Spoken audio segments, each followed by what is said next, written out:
Assalamualaikum warahmatullahi wabarakatuh. Nama saya Qurratul Ainiati Zahroh, NIM E 2019-3149 dari kelas Akuntansi Syariah 3, Program Studi Akuntansi Syariah, Fakultas Ekonomi dan Bisnis Islam. Di sini saya akan sedikit menerangkan tentang ekonomi tertutup dengan kebijakan pemerintah. Kalau di video tanggapan yang kemarin saya sedikit memberikan paparan tentang ekonomi tertutup tanpa kebijakan pemerintah atau dua sektor, dan yang kali ini adalah ekonomi tertutup dengan kebijakan pemerintah atau yang biasa disebut dengan ekonomi tiga sektor. Ekonomi tertutup ini bisa dibilang kebalikan dari ekonomi tertutup tanpa kebijakan pemerintah. Jika ekonomi tertutup tanpa kebijakan pemerintah hanya terjadi dalam sektor perusahaan dan juga rumah tangga, sedangkan ekonomi tiga sektor ini melibatkan antara perusahaan, rumah tangga, dan juga pemerintah.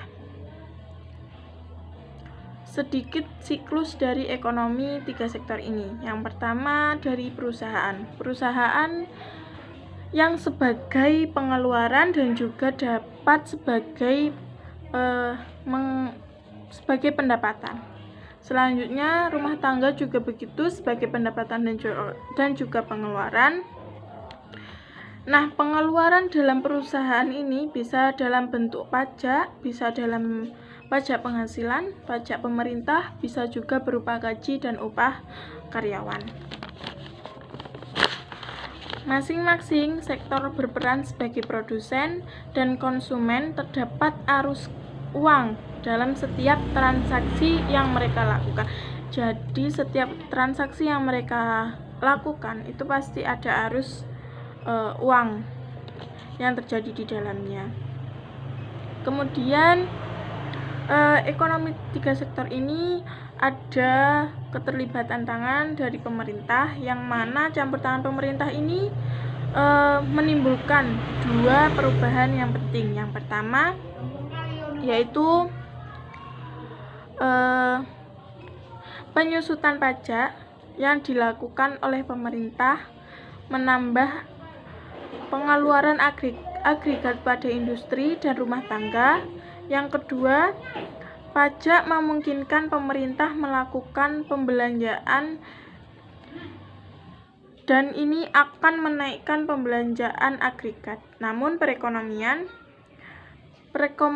ini belum ada perdagangan dengan pihak luar. Jadi meskipun ada campur tangan dari pemerintah, tapi belum ada perdagangan yang melibatkan pihak luar negeri.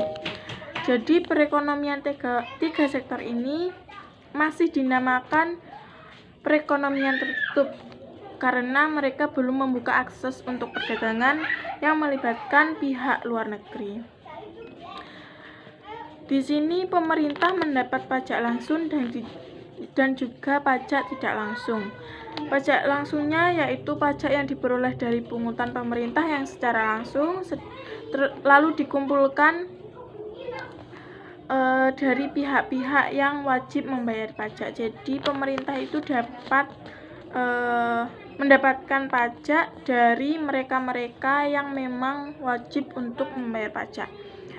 Sedangkan pajak tidak langsung yaitu pajak yang bebannya dapat dipindahkan kepada orang lain. Mungkin itu saja yang dapat saya sampaikan dan tanggapi, kurang lebihnya mohon maaf. Wassalamualaikum warahmatullahi wabarakatuh.